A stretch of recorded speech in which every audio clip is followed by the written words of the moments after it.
We are standing at one of the very few coal-fired power plants which has been approved by the government in the latest past. Since the overall focus has shifted towards green, or where people have started focusing on carbon neutrality. This is a power plant of NUPPL, which is a joint venture between Uttar Pradesh government and Neyveli Lignite Corporation. NUPPL is basically a joint venture between them, and they are setting up this 2000 megawatt power plant in Ghatampur, or roughly 1980 megawatt power plant in Ghatampur near Kanpur in Uttar Pradesh.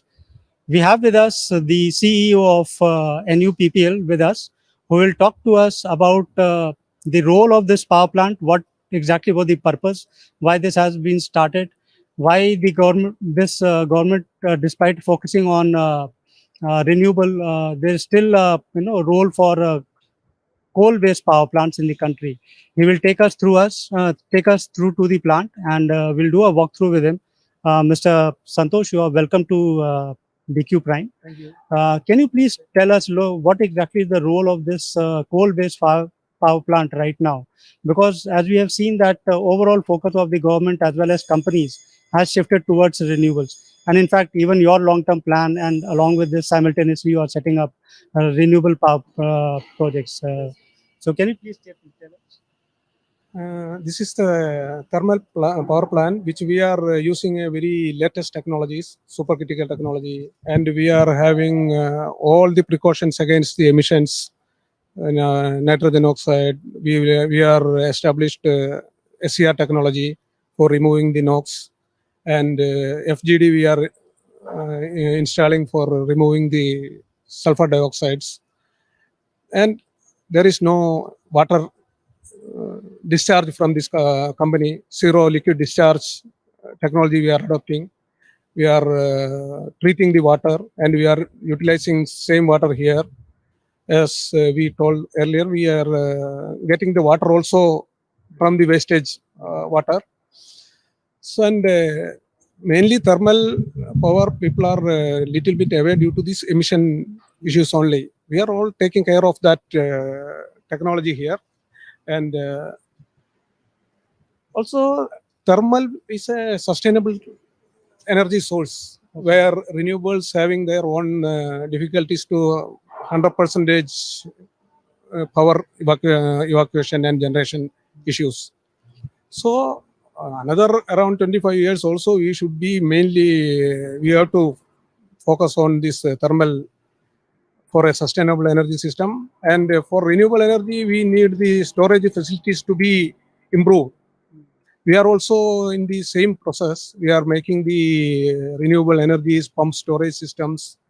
And once the storage is came increased, it will, surely we will go for the renewable energy for the focus. So in terms of sourcing of coal, where exactly? In terms of sourcing of coal, where exactly are you sourcing the coal from, and how much will be the total requirement of coal for this power plant?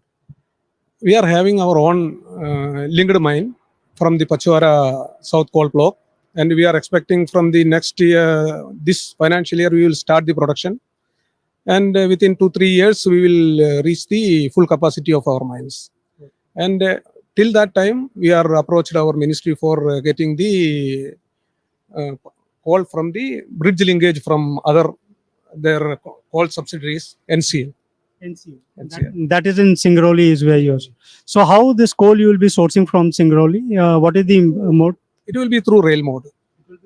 Yeah. And also we are having our own coal mines of NLC's Talabira coal also. If further any shortage is there, we can utilize from there also. So if we include both the coal mines from Jharkhand as well as in Odisha, what will be the total coal reserves that we will have with us? Actually, we are having requirement of per day 7 million ton per annum for the all 3 units when it will be in operational. Okay, then for all 3 units, if it is one, still 1 unit we can manage with every day 3-4 racks. 3-4 rakes every day. Okay, and So there is also talk about delays in this project. If we see that the approval had come sometime in 2012 or 13. So since then it's almost 10 years. And now, so can you tell us what is the total delay in project cost and what is the cost overruns that we have seen? Actually, with the necessary approvals, we have started our power plant production from 2016 in November, August onwards. And this plant was supposed to commission in November 2020. But due to various issues, some land owner issue agitation was there, 6 months it has delayed. And COVID, obviously, it has totally derailed our project progress. Around 1 year, it has been lost. Our oxygen cylinders were used, we have utilized for the saving the lives of the human lives. It was more precious than at that time. And of course, we are having some issues with our one of our package contractor. Some financial issues was there for them. Which one was that? BGR? Our BOP package. Now we are have some mechanism for bringing out this project. It is started. Now we are moving towards the commissioning of the unit. By this financial year, we are expecting the units will be ready. So you are expecting both the two units to be ready, in this financial year.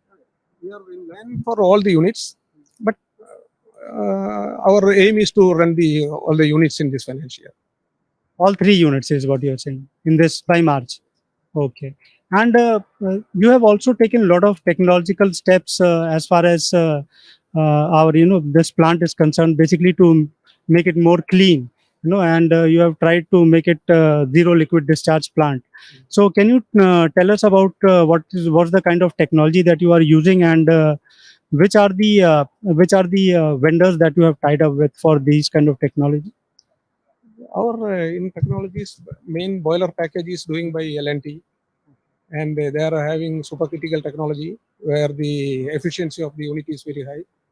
Also, like I told, for removing the emissions, we are using SCR technology that is also from L&T MHI. FGD, now we have given to L&T Energy, L&T Power. FGD is basically flue gas desulfurization system.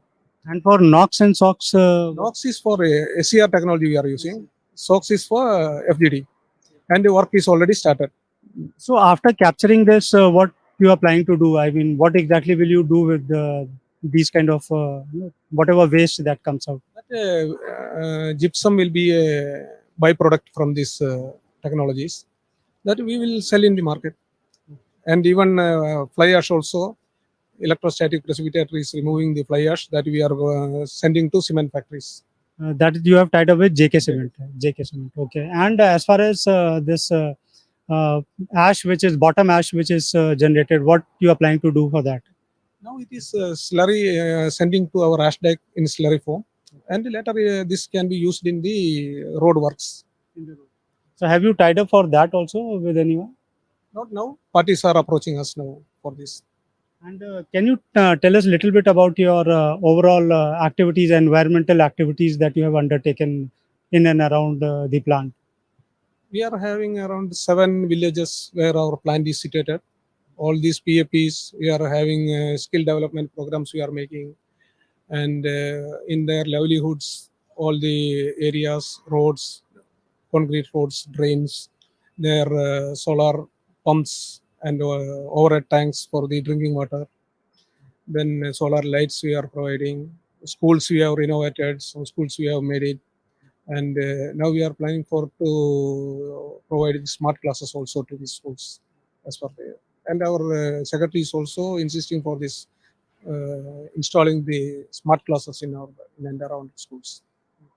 And one last question on your overall investments on the plant. Like once your three units will be commissioned, after that, what exactly will be your total investments? And we already spoke about cost overruns. So what was the initial estimate and how much you have crossed over? Our project cost was initial stage, it was 17 to 37 crores. Now we have the revised cost 19,406 19,406 crores. So it is basically from some additional items has been introduced, some changes has been done in the railway siding and all. GST implication was there. Of course, some time overrun issues also.